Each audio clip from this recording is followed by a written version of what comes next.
Yeah. Okay, ladies and gentlemen, let's get started. So thank you everyone for attending today.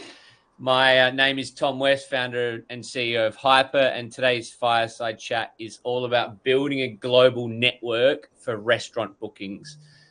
Joining me is someone I know very well now, Aaron Solomon, founder of AMBL.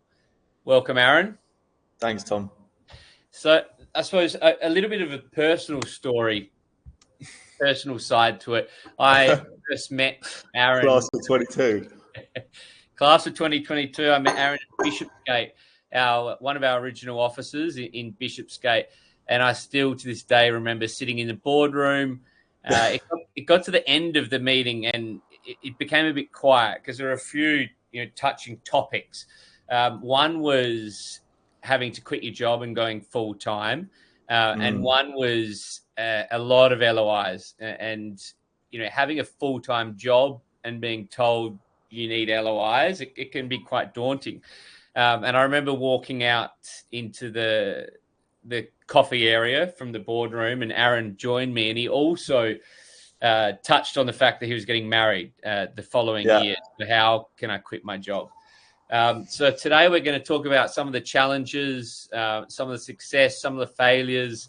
Aaron founded AMBL 3 years ago now, in 2022, maybe 2.5. But we're going to touch on the journey and really just chat about how AMBL is absolutely taking off. AMBL now today has since launching has raised $4 million, is doing around 40,000 a month in revenue, and is on track to hit 100,000 by Christmas, which is phenomenal. The restaurant industry, multi-trillion-dollar global market, but reservation tech is still fragmented across hundreds of systems, which Aaron will touch on today. So I think we'll just get straight into it, Aaron. Yeah, sure. Thanks for that intro, by the way. Yeah, the beginning. So take us back to Bishopsgate. You were in FX, if I remember correctly. You had the wedding on the horizon. How did you come up with the idea, and how did you come up with AMBL, or should I say Spontable? No, definitely don't say that. Definitely don't say that. I remember when we were told to change that for the sake of a client coming on, they said, "I'll join your business if you change that fucking name." I was like, fair enough. That's why we changed it. But no, mate, I mean, obviously, thanks for having me. And obviously, it's great to see people here as well. And, I have very fond memories of, you and the Hyper team when we started, and having that support in the early days was kind of the only reason that I think we got going, and also was that wake up call to actually understand what it takes to build a startup.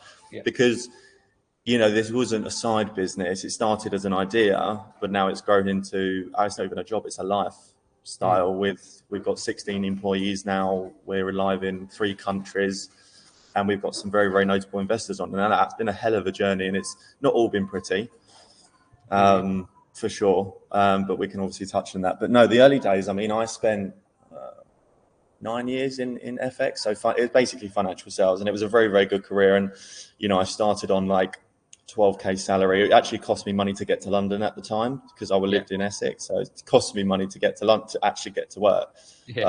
Like pretty much breaking even. So I was borrowing money off my mum. And then I got to the stage, I was 27, earning like sort of a good 6-figure salary, doing very little work. And when I told my parents I wanted to quit to start a hospitality tech business, they thought I was absolutely nuts. But I did it anyway. And I think the thing for me, it wasn't that I was trying to look for what can I start. It was like something happened, and I was like, this is something I want to solve. And the idea came from my boss. So I basically got to a stage where I was taking out clients for dinner all the time. COVID happened, came back to the office, and my boss said to me, we had some clients coming in, and he said, "Aaron, can you book us a table tonight for 6 of us?" And it was always like a chore. It was always like, oh, why can't someone else just do it? So I went on an open table, which is like the standard one in London, and the same sort of restaurants paying to be at the top, same sort of thing. When I wanted to find something a bit closer, easier, near a station, just something easier for people to get to, rather than just scrolling through lists. And went on Google, typed restaurants near this area. A few popped up. Two didn't answer the phone. One website didn't work, and another one was just like, "What can I just book now?" And I was like, "I've just spent 25 minutes trying to find a table, and there's 6 people that want to go, and I'm pretty sure the restaurants want to know that these people exist." Of course. And it was honestly like a bucket of cold water hitting me, going, "Why can't I just say 6 people table, and it can ping out like an Uber? You know, an Uber driver takes a job. They say, 'Yeah, we'll take you,' and then response done." It was that just for bars and restaurants.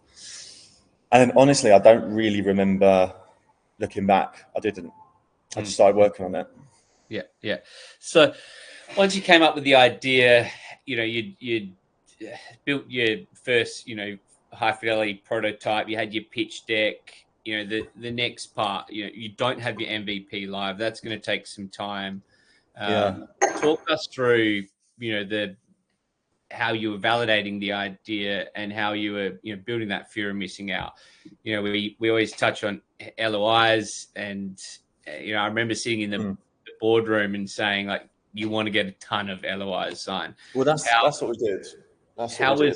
Talk about like the first LOI you got signed, and then how many LOIs did you get signed over the next few months? Well, I think what's a really important point to touch on there is like, and I speak to some founders now, and it's very much, how did you do this, or how did you do that, or what, do we do this? You don't start anything by thinking about it. You just have to get on with it.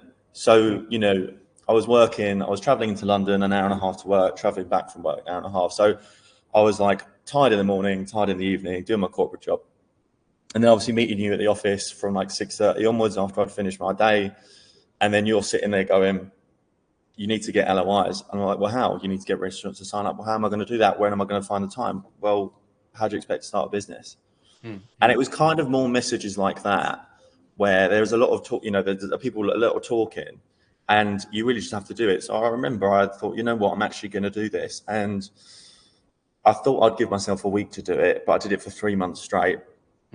And went after work, door to door to restaurants, started with prototype, a few slides, then started understanding the industry and building a network, and grew from there. And every day after work, including weekends, I'd go out in London pitching restaurants the idea of what we wanted to propose, i.e., would you use tech like this? And we had around 250 letters of intent in that time, and raised 100K from doing that.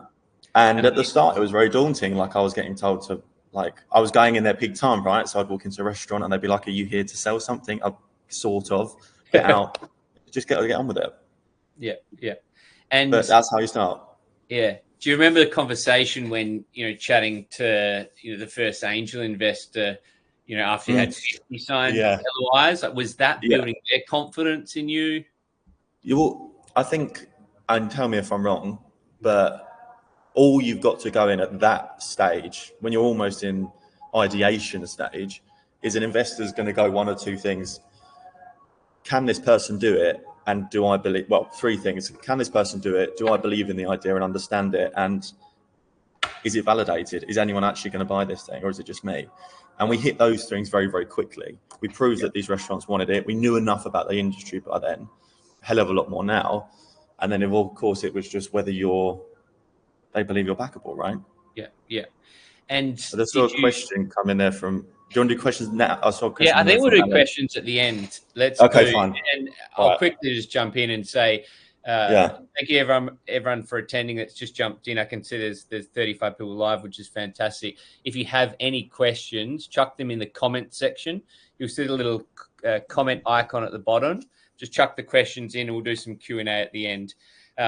Okay, let's move on from hundreds of LOIs. Obviously, that built an amazing, validation, build that fear of missing out from the investor's perspective, and the conflict. Like, you had a wedding. I know what you're saying. Let's have a look at. You had a wedding the following year. You had a very, very good income. Investors. I remember saying you have to quit your job, and I think I was probably a little bit brutal, because I still remember the look on your face. What are you talking about? I'm getting paid, a lot of money. I've got a wedding. I got, family to support. But I remember saying, sorry, unless you You quit. did exactly that. You said exactly that. Work. So tell me You about. sat back in your chair and went, well, then don't do it, basically. Yeah. And I remember that. Yeah. And I mean, it's, I think I probably would have added, look, let's get you 12 months of runway. Let's make sure you've got 12 months of runway. You don't want to quit your job. You might have a mortgage. You've got, cost of living in London, the cost of the tube into the city. But how did you go about, did you just focus on raising enough for 12 months runway, the wedding pressure? Talk about that. So there was the pressure on the wedding because obviously, I wanted to, and it was all very new, the startup world. Like I didn't think about being in a startup or being a founder like I do now because I've been doing it for 3 years. At that time, I had an idea that was a month or two old. So it isn't my priority. You're just starting your journey. Like it can't be. You can't throw everything you have into the hat within 1 week of an idea. It doesn't work like that. You need to do it at the right time. And the right time is different for everybody. But I had some savings, I had a house, and I was like, you know what? Like my wife can work and we'll just get by because I want to do this. And you know what? At the end of the day, I could always get a job again. And it was after I pieced that together in my head, I thought I'll go for it. But when I did quit my job full time, we did raise money because investors they see that not just belief, but that commitment to give up something very, very secure. And I think it's very important to founders, and I've spoken to a few founders now about this question. And, you should have no issue paying yourselves a salary, and good investors will want you to have a salary. Otherwise, how are you meant to live? And you can't do it. Well, they'd rather you be happy and be able to live than stress that you can't pay your mortgage next month. And then the whole investment and business goes to pot anyway. So, finding a good investor that understands that. Obviously, pay yourself what you were on before, but something that makes total sense where you can still live your life, pay your bills, and actually not have to worry about going into your savings and putting your house on the line and remortgaging everything, because then it puts your whole mindset in a different place. You're then in a desperation place, not like, okay, now let's make this work. So lucky that we had some good initial seed money to do that from the right context. And actually, when I quit my full-time job, some of my clients invested in the business because of the relationship I had with them. They didn't really know what the idea was. They just sort of said, whatever you're doing, we want in. So we had a sort of a good start in that respect. And let's go back to that day you handed in your resignation. Did you have cash in the bank, or you had verbals from investors? No, we had a little bit, but not like. Do you know what? It was also, I had a very good boss at the time, and I didn't want to waste his time either. He would always let me back. And I thought, if I just tell him what I'm doing, be straight with him, then, let me go out and try this thing, So again, that was just my experience and my situation. But we had a little bit of money in the bank, really not a lot. We had enough, which we thought was enough to kind of quit, give ourselves 12 months and sort of build an MVP. And that's all we had. But that was enough. That was enough. Yeah. Great. Now, the first paying customer, talk that through. Did you? Well, the first paying customer. So our original model, because I wanted to undercut the market, was £1 a booking. Okay. And I remember on our first couple of months of getting out, launching, we sent an invoice for £56 to a venue, 56 bookings. And then they refused to pay it because the invoice was too small, not worth their time. Yet 56 bookings. So I'm like, well, 56 bookings would have been a lot more than £56, especially in London. But so, you've got all that fun to look forward to. But no, now we've started to generate sort of SaaS-based revenue from our integrations and subscription and the marketplace that we now have live. There is no better feeling, because it's the final piece of the puzzle. When you're well on the way to, there's stages of business growth. There's the idea, there's the validation, there's the seed money, there's the proof of concept. Product market fit takes a long time anyway, but you show sort of glimpses of it. But the kind of last piece of the puzzle is, okay, so who's going to pay for this? Because everyone can use your product for free, and that's great. But until you ask them for money, it's hard, and it's tough now. Like, we're just still growing, so we've got people converting from free trials to paid, and that's a real big process in itself.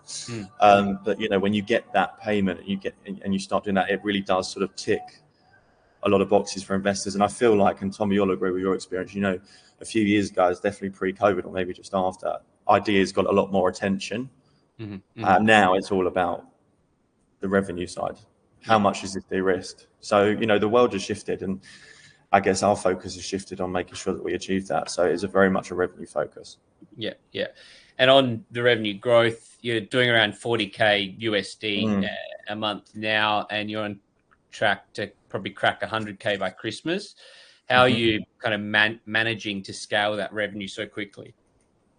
So, I think it's very important that people understand that it's been up until March this year that we were able to even generate revenue, because we tried to generate revenue within the first couple of months of launching back in the beginning of 2023, and we weren't ready to start generating revenue, but we did that because of the pressure in the market to show revenue, and we did it wrong, and we weren't ready, and we didn't have the right product in place or procedures or team. So it really backfired, and it's actually more costly to sort of run into something like that. And then really took the view to speak to a few of our real core investors about the real mission that we're trying to achieve here, that it's going to take longer, but when we get it right and we build the right foundations and defensibility and the tech that we need, we'll be able to turn on revenue. And that's why the last sort of 18 months have been sort of head down, growing in London, growing in Dubai, building the right integrations, building the right connections, to a point now where the product is so easy for people to use in terms of the venue side and users, that we know what they're going to say yes to. We know what they want to pay for. So that's why the revenue looks like it's grown so much, and it has. Don't get me wrong, we've got a great sales team that are really killing it, but it's not like we launched something in the market and then money started coming in. It's the opposite of that, and it doesn't happen. So a lot of work has gone into getting that 5K, then to 15, then to 20, now to 40, and then I do think we'll hit 100, because the way our model works, it's achievable. And that's really the milestone. Okay. And going back, when the £1 booking didn't quite work, is there anything you'd do differently if you had your time again to kind of speed up revenue? Would it be, credit card details maybe in the LOI? What is there anything? The hardest thing is something like that is well, it might be different depending on what industry you're in, but hospitality, I mean, you'll know from your experience in hospitality, there's a lot of stuff in the market. They want to see stuff work first, and then they pay for it. So it really depends on the industry. If it's a big SaaS, big contract thing, and you've got a 3-month trial, of course you get the details. But this is individual restaurants, GMs, low margin businesses where they want to see something first. So it's our goal is actually just proving value first. Then you get the trust, then you get the commitment. And I mean, we kind of touched on it before, but the early fundraising, or up until now, you've got quite a few fantastic investors now on your cap table. What gave investors that conviction to back you so early? Execution. Last couple, execution. Pure execution. Actually saying what. So we've had quite a lot of follow-on investment. Actually, the majority of our investment has been follow-on. In fact, the round that we're raising now, it's $2.5 million. 50% of that has already come from existing. Because, for example, we landed a very big agreement to test an integration to a huge major reservation partner that's global, but they let us test in London. And I said to my investors, if we build this integration and it works, but I also take this to Dubai and show it works, that's when I'm going to need more money, and that's going to be in a year. So I just need enough to get by for now. Obviously that happened and they followed on. So my point to that is it's just pure execution. For me anyway, that's what I found is when I say I'm going to do something and it gets done and they see that, I feel like gives the investors the most confidence. And keeping constant communications with them transparently as well, when things are good, when things are bad, and actually what's going on in the business. Then people know you. I was going to touch on that. I mean, having most of these investors follow on and just fill half of the current round, you've obviously got a fantastic relationship with them. Are you emailing them on a monthly basis? Are you trying to catch up with them for dinner once a quarter? Talk us through that. So I always do a monthly report at the end of, well, I'll do it on the first Sunday of every month without fail. Everyone goes out, obviously open to contact me at any time. Everyone's got my WhatsApp details on the bottom of that. And that's all I do, but just clear, I don't send emails with loads of shit. I send them numbers if they're up, numbers if they're down, milestones hit, milestones not hit, team changes, everything. So everyone's got a clear view of what's going on. Yeah. And I think the honesty and transparency has been the key to these people going again. Yeah. Brilliant. Now, defensibility, what's your moat? Why can't a bigger player just copy AMBL? Talk us through that moat you're building. Yeah, interesting question. So again, relative to our business, that is one of the biggest things that obviously investors ask. How do people copy you? What if it's going to stop someone with loads of money doing this? Well, the fact is, anyone can attempt to do it, but the way that we've designed AMBL and the integrations that we have, it's very difficult to sort of replicate that. So these relationships have been over the last couple of years where we've built trust with major reservation providers, bought them business, and their venues have requested AMBL.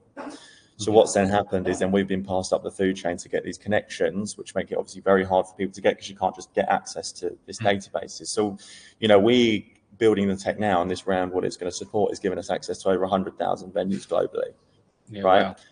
Wow. Open Table, which is our competitor and arguably the largest, they've got 60,000 venues globally. And this is the key difference is you take a busy street in London with 5 restaurants on, right? They're all using different reservation platforms, but only really Open Table has the marketplace, and it only shows their own venues.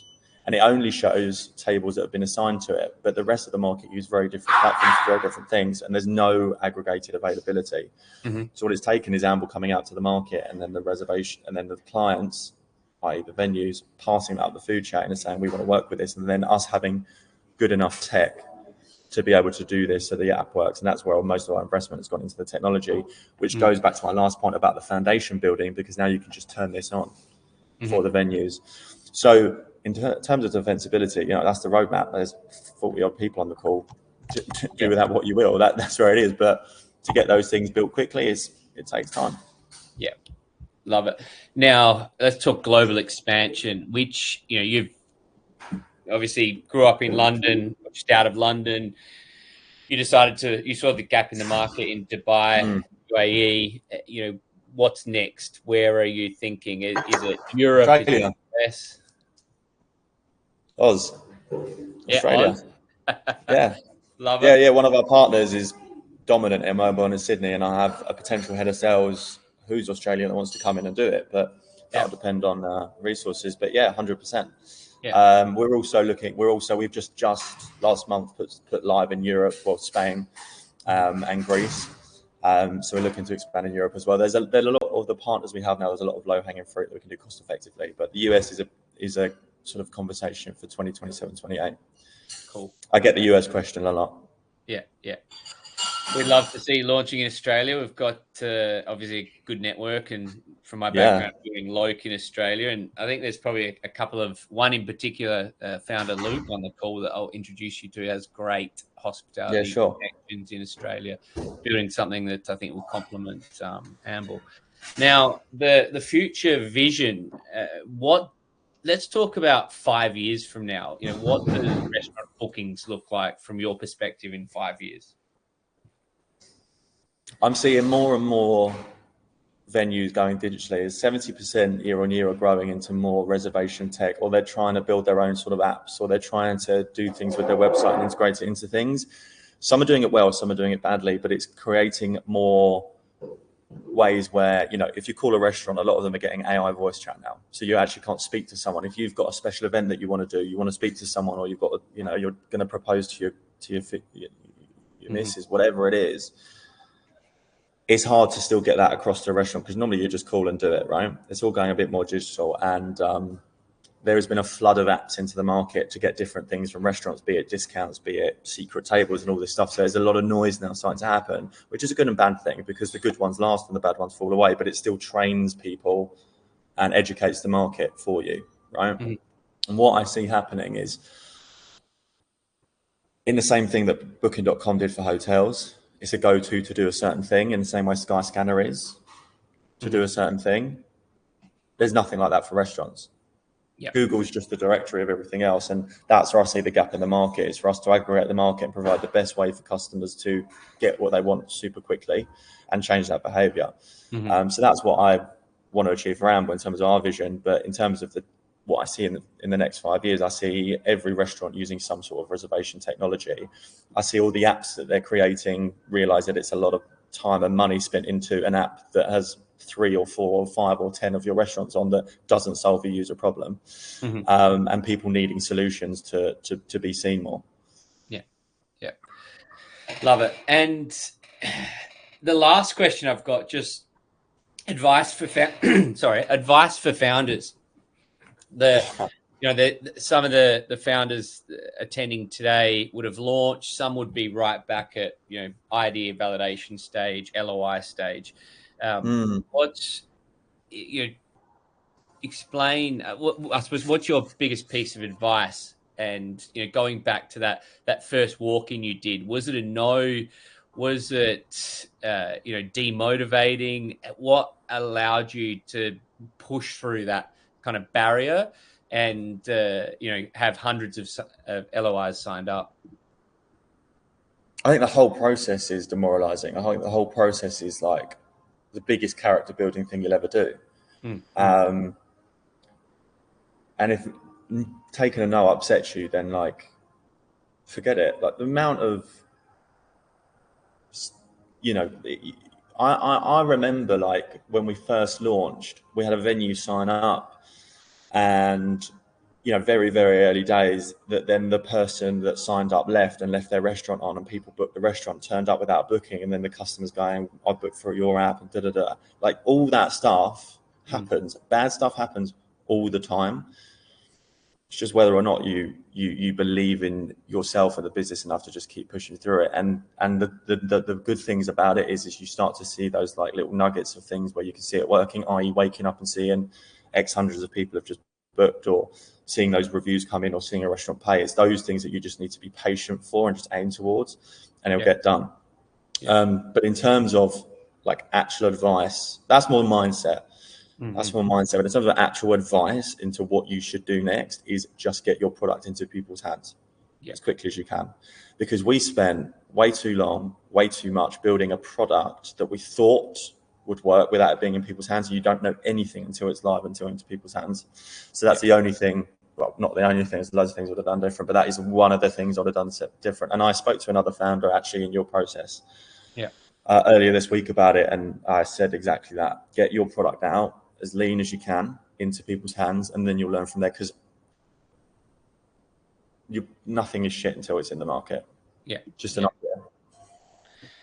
Fantastic. Okay, let's get to the Q&A side. I think the first question, weren't you afraid that they might use, I suppose, steal your idea, especially with them already present in the hospitality industry?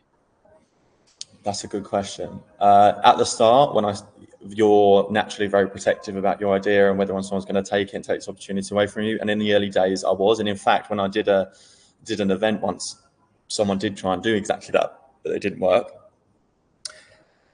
As you work on it harder, you've really got to put your perspective. Yes, there's people that are there with money, and yes, there's people that can do things quickly, but that's just that nature of the beast that you're in. If you've got a good idea, people might try and copy it, might try and take it, but as you get more and more into the process and doing things your way and seeing things that you've learned, you become less bothered about that.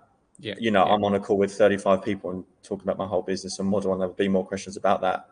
If anyone wants to try it, you go for it. It's whoever works harder and whoever works smarter. Money's not always the thing that does that, because there's been times where Open Table have sort of done things to undercut us. When we were doing last minute, they started doing it. So all these things, but we're still going. We've still got people paying for it. We've still got people using us and not them. So yes, we're a nowhere near a multi-billion pound company with that kind of money, but you just got to keep going and pushing on your vision. Maybe they buy it. I usually like to say, there's just under 200 countries in the world that you can target, and if someone picks one country to rip you off and copy your idea, we'll just think about the other 150 countries. No, exactly.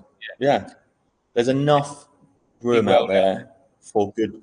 There's enough room out there for good quality tech companies, and you only need to prove it in a market. People think you need a global big business, and you need to take the US, and you need to do this. You don't. You need to own a market. Mm-hmm. So where can you take quickly that is underserved? Where I'm from in Southend, there is no open table. In Dubai, there is no open table. So quickly can take these markets. London, yes, there's competition. London is a very big market, but you can prove your business without thinking you need to take it to the US and get $50 million in funding. Start on what you can achieve right now. You get 100 people using your product, that is good enough to start. Yeah, great advice. Next one. How many clients and restaurants did you have when you first started pitching your idea to investors? Well, I mean, it's a good question, but it was like the more we got, the more investors that we got, the more names we got signed, the more it worked. So you start with zero, and then you get. I remember the first one. It was like it was a pie and mash shop in Soho, but it wasn't like it was a sit down one where you actually booked. That was the first one. That was the best feeling I ever had. Someone going, "This is great. I'd want this." Yeah. And then it went up, and then it went, and it started to be like really good brands like the Koyas and the Hackasans and and then that's where investors are like, okay, fine. Then you start building the MVP. So it's like a real kind of perfect storm respect. You're building up your letters of intent, you're learning more about the industry, and you're building MVP, and you've then got like this model where you can show the MVP and what the restaurants will look like on it and the ones that have signed up. And then you kind of create this real.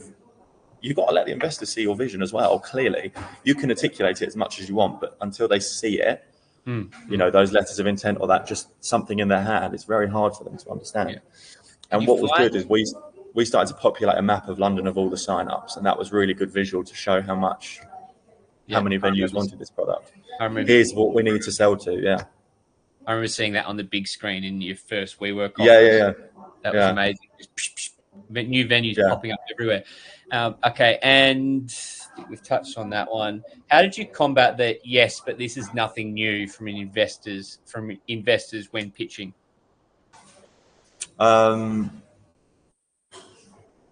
They didn't really come up because they all every time I explained that situation, being in the city, using something that's like, oh yeah, no, I've been in that situation where it's annoying to find, and they're all aware of other things like Google and Open Table, sure, but when I explained the gap that you're not seeing everything, it's very easy to get around. Yeah, I think when you I never had that question really. Yeah. When you start your pitch with, I was sitting in the office, I was told to book, it took me 25 minutes. I think everyone can quickly relate. It takes 60 seconds to explain that, and everyone can quickly relate to that problem, which I think is a fantastic pitch. Okay. Now, I work in sales, always interested in business development strategies. How did you go about getting venues to sign up? What did you learn, challenges, and what was the winning formula? I hit the phone and went door to door every day. No emails. Not one. Very interesting. No emails. No one's going to read an email. Like the amount of emails these people get. I mean, I with respect now, my folder of, the focused folder on Outlook with, hi Aaron, have you seen this? There's probably some good stuff in there, but you're not looking at that. It's someone talking to you, and I was calling people. I was getting their mobiles via LinkedIn and directories and finding ways to do that. And I was going door to door, asking to speak to the manager, giving them a card, giving them a flyer, and then hoping they'll call me back. And I just kept doing that every single day. And, and that's not changed. My sales team do that now. We've gone from launch with 30 restaurants in London. We had the 250 sign up, but tested with 30, to now working with Hakkasan, Hilton, Jumeirah, Atlantis, top venues in London, like over 1,200 venues using it. So, and that hasn't changed. The way we sell hasn't changed. And the amount of phone calls you're making at the start? Hundreds, like 200 phone calls a week, do you think? Yeah, easily. Yeah. Well, at least 200 contacts with people, trying to either call them or meet them or whatever it was, whatever it took to just get the product in front of people to understand what it is going to take for them to use it and want it, and how do I need to build this? Because I knew that I had the user problem clear in my head, but it was understanding to the venue side, like what is their pain points. And that was obviously one of the things that we have cracked, because a lot of them don't have access to a marketplace unless they're trying to just flog a discounts, and the restaurant industry don't really want to be flogging discounts. Yeah. Love it. I remember back in the Loke days, I spent a lot of time walking in and speaking to, the bar manager or the waiter and trying to pitch to them. 100%. Pitch to them, get them on side, then the next person there. And it's hard work. Yeah. It's very hard work. I remember The good thing is they move around. Yeah. I remember changing my strategy and thinking, okay, my objective is to figure out the owner's name and number and try not to spend too much time with a waiter that I would call a gatekeeper, because then they start thinking it's their decision and they try to block you from the owner. So I do remember thinking, walking in, I just need to know, is the owner here? What's the owner's name? That's it. Don't talk about the product or service. Remember that being one of my strategies. So did you find other 2 or 3 people as startup partners to start with in the first beginning? Or are you starting, or you start going to the restaurants as solo starter first? I think co-founders. Do you have co-founders? I'm lucky. Jed's the co-founder. So Jed and I have been best friends for 10 years. He's very much tech and operational focus, where I'm just pure sales. So the complement is great. And I think I do think, people say don't mix friends and business, but in our case, I don't think AMBL would have even gotten started if we didn't have the kind of understanding of how each other work, the relationship we have. I mean, it's good to have that person to celebrate with and that person to talk to when the times are tough. It's the trust more than anything. And we're so aligned on where we want to take the business together. Yeah. Restaurant/hospitality industry, up against it at the moment. What have you learned in terms of market trends in the current climate? I mean, I think we touched on that earlier with sort of where I see it going in the next 5 years, right? The sort of tech focused. And I think hospitality lags behind every other industry right now in terms of adopting tech, e-commerce, deliveries, travel, all have adopted tech, very well. And hospitality isn't, because there isn't anything that puts it in one place, because there's too many different parts of a restaurant, right? Which is, again, sort of touching on that point I said before of where I see those market trends. Yeah. I think for consumers, though, people want stuff quick and on demand. I think, that's how the world works now. Yeah. And I think Uber was the pivotal point for that, where you just click a button and something arrives for you.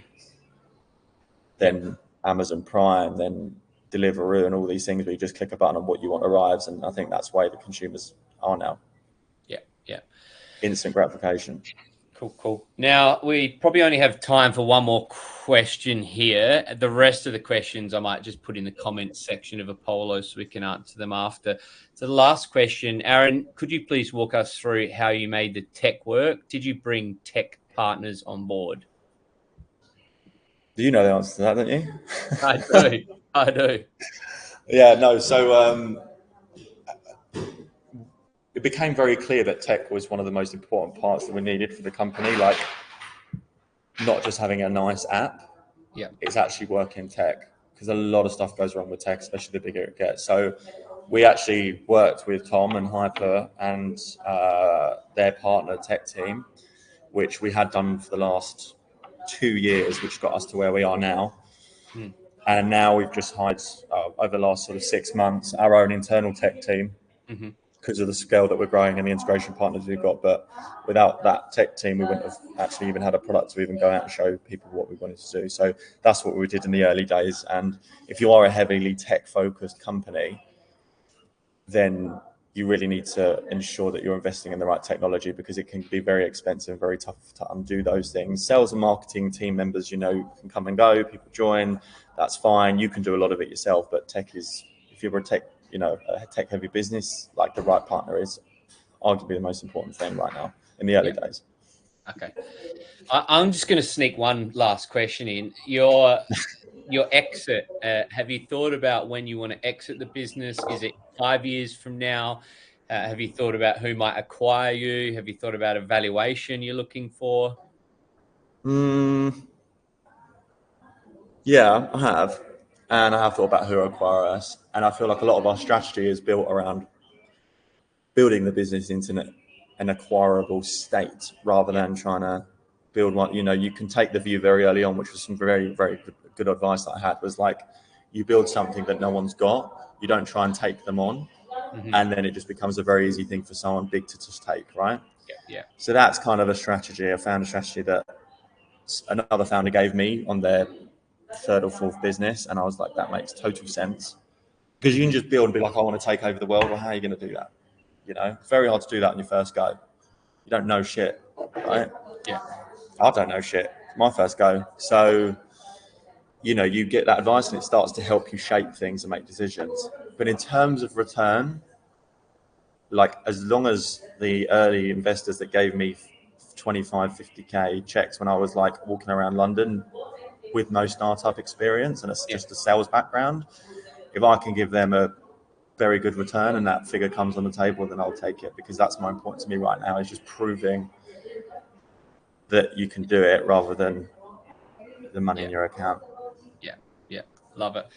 Aaron, thank you very much. Really appreciate it, as always. Thanks, and everyone mate. Good to see you attending, again. thank you very much. I know it's Thanks, everyone. getting late in Australia and it's been an early start in the UK, but thank you very much. And the other questions that remain, I'm just going to copy and paste them and put them into Apollo for us to answer. And as I think Sasha's mentioned here, if anyone hasn't started working on their idea and just wants to have a free, no obligation chat with anyone at Hyper, feel free to go to the free idea evaluation section on Apollo. Thank you very much, guys. Thanks again, Aaron. Thanks, everyone. Cheers, Tom. Nice to see you, mate. Bye-bye.